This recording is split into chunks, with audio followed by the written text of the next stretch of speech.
Right Honourable MarkCarney, Prime Minister of Canada. My next was to thank Tansri Nazir, who had to leave, and I promise I will improve my boasting from now on.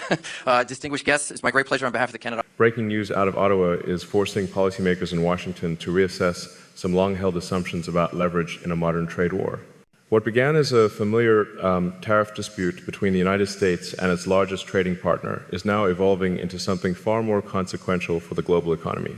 On the 1st of February 2025, President Donald Trump signed executive orders imposing 25% tariffs on nearly all Canadian goods, with a reduced 10% rate on energy exports. The measures fully implemented by March 4 represented the most sweeping tariff action against Canada in modern history. The stated objectives were clear: correct trade imbalances, secure stronger border cooperation, and pressure Ottawa to increase defense spending commitments. From Washington's perspective, the logic appeared straightforward. Canada sends roughly 3/4 of its exports south of the border, making it highly exposed to tariff pressure. Many analysts expected a rapid return to negotiations, followed by exemptions or concessions consistent with earlier trade disputes. But that assumption is now being challenged. Instead of treating tariffs as a temporary shock to be managed, Canada's new leadership has framed them as evidence of structural vulnerability. What is unfolding is no longer a narrow dispute over tariffs, but a broader strategic response with long-term implications for the United States, North American supply chains, and the future conduct of trade policy in the global economy. The real turning point in this trade dispute did not come from Washington press briefings or tariff schedules. It came from Ottawa, and it came faster than many in the United States expected. Instead of reacting defensively to escalating tariffs, Canada fundamentally reassessed its long-term position in an intensifying trade war. That reassessment became official in April 2025, when MarkCarney, the former governor of both the Bank of Canada and the Bank of England, won a decisive federal election. His campaign message was unusually blunt by Canadian standards. Canada, he argued, could no longer afford to structure its economy around near total dependence on a single export market, regardless of history, proximity, or political alignment. For decades, roughly 3/4 of Canadian exports flowed into the American market. In Washington, that concentration was widely viewed as a source of leverage. Inside Canada, it was increasingly seen as a strategic weakness in a volatile global economy where trade policy became more unpredictable and more transactional. Carney framed the tariff shock not as an anomaly, but as a warning signal. By early March 2025, pressure inside the United States had already begun to mount. After Canada implemented enhanced border security measures, the Trump administration granted exemptions under the USMCA, covering approximately 85% of bilateral trade. Under normal circumstances, that would have marked a clear off-ramp from confrontation. This time, it did not. On November 5th, 2025, Carney's government released Budget 2025, signaling that Canada would not return to the previous status quo. At the center of the plan was a strategy to mobilize roughly $500 billion in private investment over 5 years, supported by more than $78 billion in targeted federal spending.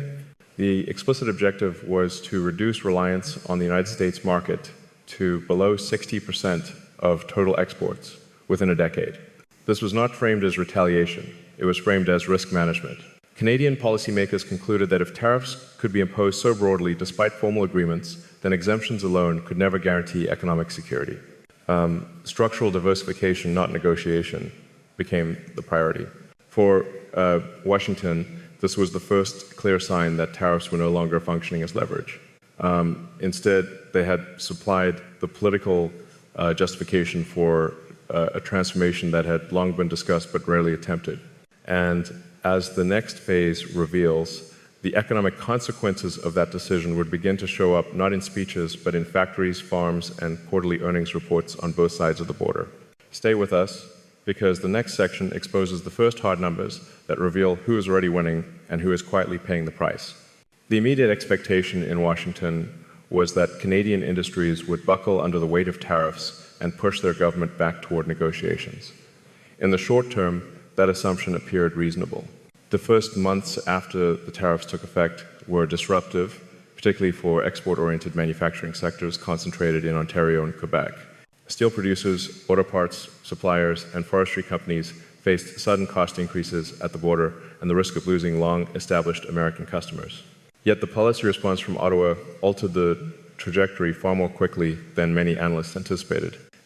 Instead of focusing narrowly on compensating firms for short-term losses, the Canadian government tied relief to long-term restructuring. Companies seeking federal support were encouraged, and in some cases required, to retool production lines to meet European and Asian standards, rather than American specifications alone. This seemingly technical shift carried major strategic consequences. Take the steel sector as an illustrative case. Early projections warned of widespread layoffs and plant closures. Canadian steel exports to the United States dropped sharply in the initial phase, reinforcing fears of lasting damage. But by the final quarter of the year, a different pattern emerged. Shipments to the European Union and to Japan rose at double-digit rates compared with the previous year. Margins were thinner than in the American market, but operational dependence was reduced. For management teams, that trade-off was increasingly acceptable. For mid-sized manufacturers, the change was even more consequential. Before the tariffs, many firms sent the vast majority of their output to assembly plants in the American Midwest. Their business models assumed frictionless cross-border trade as a permanent condition. The tariff shock forced a reassessment. With new tax incentives allowing full write-offs of capital investments in advanced manufacturing and clean technology, companies began to diversify production not only geographically but technologically. Executives interviewed by international media described the shift in blunt terms. What had once felt like security under the United States-Mexico-Canada agreement now appeared as concentration risk. Diversification, long discussed but rarely prioritized, suddenly became a board-level imperative. For Canadian workers, this meant short-term uncertainty, but also new investment in facilities designed to serve global, not just American, demand. This adjustment did not eliminate economic pain. Some communities experienced layoffs and delayed projects, but the narrative shifted from survival to repositioning. The tariffs had created disruption, yet the policy response converted that disruption into momentum toward a more globally oriented industrial base. While Canada absorbed the shock and adjusted its strategy, the consequences for the United States unfolded more quietly, but no less significantly. Canada remains one of the largest export markets for American goods, particularly for agricultural producers, energy refiners, and manufacturers embedded in cross-border supply chains. When trade friction increased, the effects rippled outward from the border into the American heartland. Agriculture was among the first sectors to feel the strain. Retaliatory measures imposed by Canada in response to the tariffs reduced demand for American wheat, soybeans, and processed food products. Farmers in northern plains states experienced sharp declines in export volumes during the growing season. Even after those retaliatory measures were lifted months later, much of the lost market share did not return. Canadian buyers had established new relationships with suppliers in South America and the Pacific region, and those ties proved resilient. Manufacturing told a similar story. The modern North American auto industry is built on deeply integrated supply chains. A single vehicle assembled in Michigan or Ohio contains thousands of components that cross the border multiple times during production. When tariffs were introduced, even temporarily, automakers faced higher costs that could not easily be passed on to consumers already sensitive to price increases. Major firms acknowledged in earnings calls that tariff-related disruptions contributed to lost revenue and delayed investment decisions. Energy markets, often overlooked in tariff debates, revealed another layer of impact. Canadian crude oil remains a critical input for refineries in the American Midwest. The introduction of tariffs raised costs for refiners that lacked access to alternative supplies, translating into higher fuel prices for consumers in several politically competitive states. Although exemptions were eventually granted, the episode left a lingering perception among voters that trade policy volatility carries direct household costs. Taken together, these developments highlight a central irony of the trade war. Measures intended to strengthen American leverage instead introduced uncertainty into some of the most stable and mutually beneficial economic relationships in the global economy. For decades, integration with Canada reduced costs, supported employment, and enhanced competitiveness. Once that integration was called into question, businesses on both sides began planning for a future in which reliability could no longer be assumed. And this is where the story takes a more troubling turn for policymakers in Washington. The investments now being made to adjust supply chains and diversify markets are not temporary. They are long-lived decisions involving ports, rail networks, energy systems, and production facilities. Once completed, they reshape trade flows for decades. Stay with us, because the next section reveals how this shift is changing the balance of power in the global economy and why American allies around the world are watching Canada's response far more closely than many in Washington realize. From the perspective of policymakers in Washington, the original tariff strategy was designed to demonstrate strength. The assumption was that decisive action would reinforce American leverage in the trade war, compel faster concessions, and reaffirm the central role of the United States in shaping the rules of the global economy. In the short term, that message played well domestically. Tariffs were framed as a tool to protect American workers, rebalance trade, and restore fairness. However, the unfolding response from Canada exposed a more complex reality. Leverage in trade depends not only on market size, but on the absence of viable alternatives. By signaling that access to the American market could be restricted even under existing agreements, Washington unintentionally altered the risk calculations of its closest trading partners. For Canadian policymakers and businesses alike, reliability became as important as market access. Inside the United States, the economic effects created political tension beneath the surface. Lawmakers from border states and export-dependent districts began hearing complaints from manufacturers, farmers, and logistics firms affected by supply chain disruptions. These concerns rarely dominated national headlines, but they shaped behind-the-scenes pressure on the administration to soften the most punitive measures. The eventual exemptions granted under the United States-Mexico-Canada agreement reflected those internal dynamics as much as diplomatic considerations. Yet exemptions did not fully resolve the credibility challenge. From a strategic standpoint, the episode raised questions among American allies about predictability. Trade policy that can shift abruptly through executive action introduces uncertainty into long-term investment decisions. Businesses respond to that uncertainty not with loyalty, but with diversification. In that sense, the tariffs may have reduced American leverage over time rather than strengthened it. This dynamic also complicated the broader narrative of economic leadership. For decades, the United States benefited from being viewed as the anchor of stable trade relationships. When that perception weakens, even incrementally, partners begin to hedge. The Canadian response illustrates how quickly hedging can become policy once political conditions allow it. The administration now faces a difficult balance. Acknowledging that the tariff strategy produced unintended consequences risks undermining the broader political message behind it.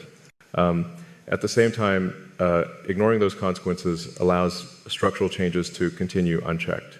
For American workers and consumers, the question is not ideological, but practical, whether the costs of uncertainty outweigh the perceived gains of confrontation in an increasingly competitive global economy. Beyond North America, the response to Canada's strategy has been closely watched. Governments in Europe and the Indo-Pacific region are drawing lessons from how a mid-sized advanced economy responded to tariff pressure from its largest trading partner.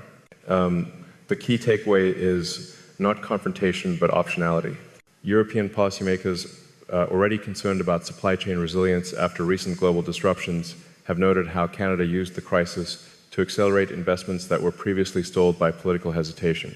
By framing diversification as a national security and economic stability issue, Ottawa built consensus across regional and ideological lines.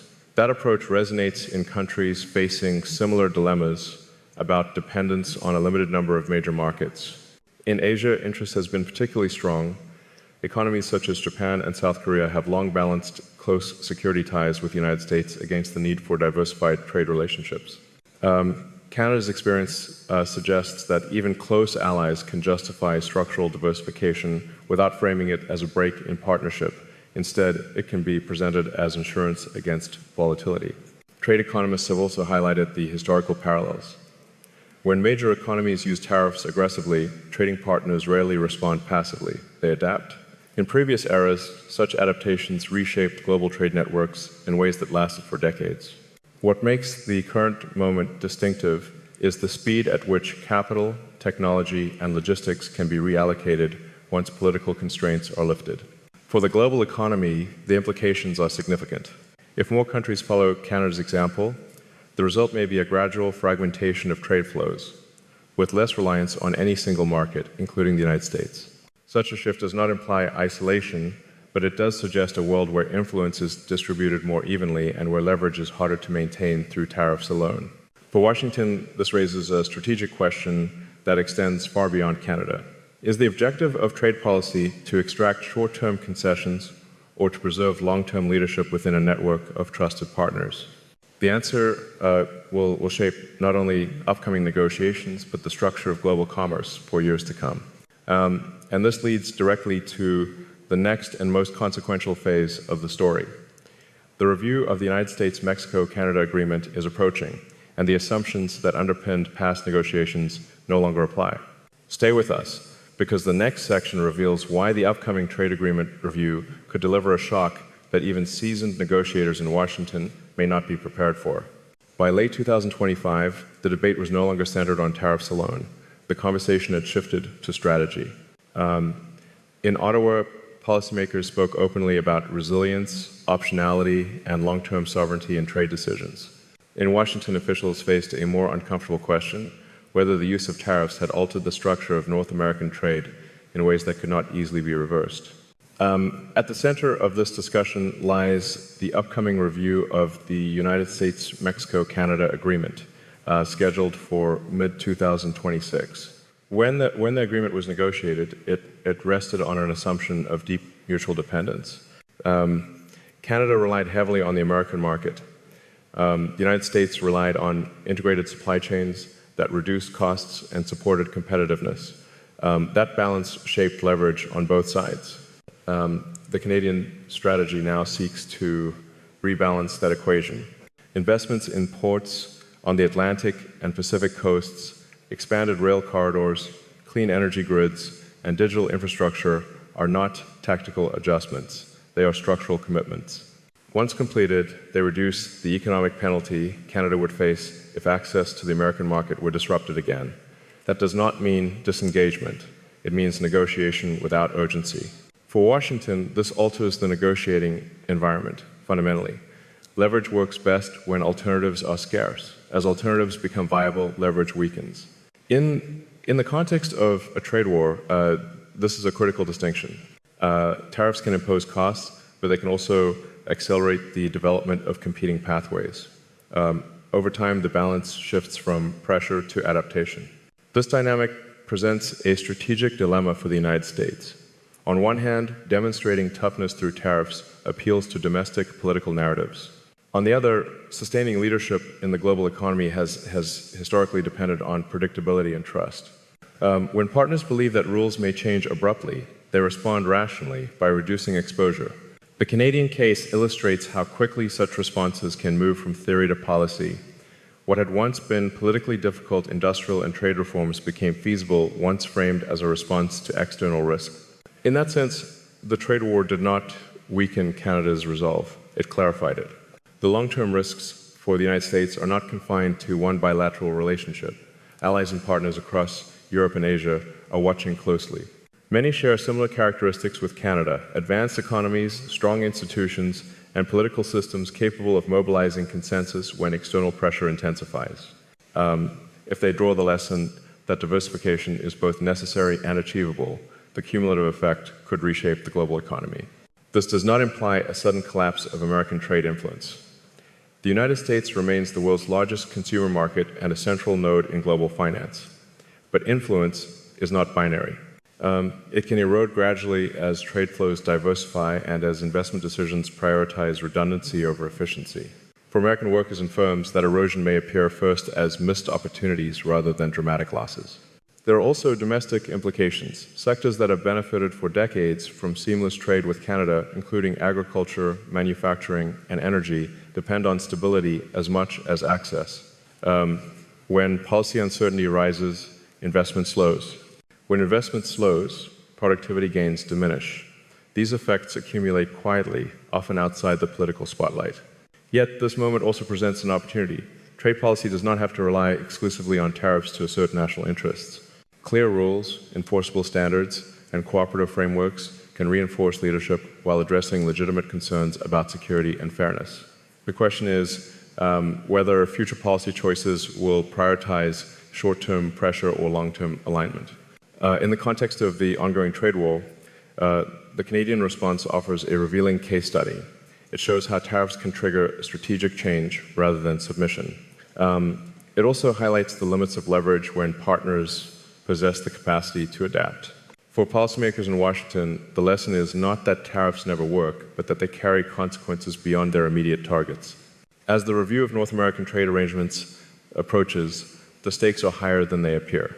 The outcome will signal whether the United States intends to rebuild trust with its closest partners or continue down a path that encourages them to seek insurance elsewhere. In a global economy defined by competition and uncertainty, that signal matters. And this brings us to the final question that underpins the entire analysis. What happens if Canada is not the exception, but the example? What if other allies decide that the safest response to tariff pressure is permanent diversification rather than negotiation? Stay with us to the very end, because the conclusion reveals why this moment may represent a turning point not just for North American trade, but for the future role of the United States in the global economy. As this trade war enters its later stages, the most consequential developments are no longer measured in tariff schedules or headline announcements. They are unfolding quietly in boardrooms, infrastructure planning offices, and long-term capital allocation decisions. This is where the deeper twist of the story begins to emerge for the United States and its role in the global economy. Canada's response has revealed a strategic reality that trade policymakers often underestimate. Once a country begins building alternatives at scale, the original source of pressure loses relevance. New ports, rail corridors, energy systems, and supplier networks are not temporary measures. They are assets with operating lives measured in decades. Once they are in place, the old assumptions that underpinned North American trade integration no longer fully apply. For Washington, this represents a fundamental challenge to how leverage is traditionally understood in a trade war. Tariffs are designed to impose immediate pain and force short-term concessions. But when the response to that pain is large-scale investment and structural diversification, the timeline shifts. The country applying pressure expects urgency. The country adapting gains patience. What makes this particularly significant is that Canada is not framing its strategy as a rejection of partnership. Officials continue to emphasize cooperation and shared interests, yet the underlying message is unmistakable. Future negotiations will occur from a position of reduced dependency. In practical terms, that means tariffs lose their power as a negotiating tool, even if they remain politically useful as a signal. Trade analysts inside the United States are increasingly aware of this dynamic. Quiet briefings and internal assessments acknowledge that the original objective of restoring leverage may be slipping away. However, reversing course is politically difficult. Publicly admitting that tariffs accelerated diversification would undermine the broader narrative that strength comes from confrontation. As a result, policy remains caught between rhetoric and reality. This tension has implications that extend well beyond Canada. If the trade war demonstrates that adaptation is both feasible and politically rewarding, other partners may follow the same path. That possibility represents the true strategic endgame of the current approach, one that cannot be addressed with additional tariffs alone. The most important audience for this unfolding story may not be in Ottawa or Washington. It may be in European capitals and Asian boardrooms, where policymakers are studying Canada's experience with unusual intensity. The lesson being absorbed is subtle but powerful. Economic security does not require severing ties, it requires reducing exposure. For allies that depend heavily on the United States market, this insight is transformative. It reframes diversification not as disloyalty, but as prudence. In a global economy marked by uncertainty, resilience becomes a form of strategic autonomy. Canada's approach demonstrates how a middle power can pursue that autonomy without openly challenging the United States while still altering the balance of influence. This creates a feedback loop that Washington cannot easily control. As more partners diversify, American leverage diminishes further. As leverage diminishes, tariffs become less effective. And as tariffs lose effectiveness, their primary function shifts from economic pressure to domestic political signaling.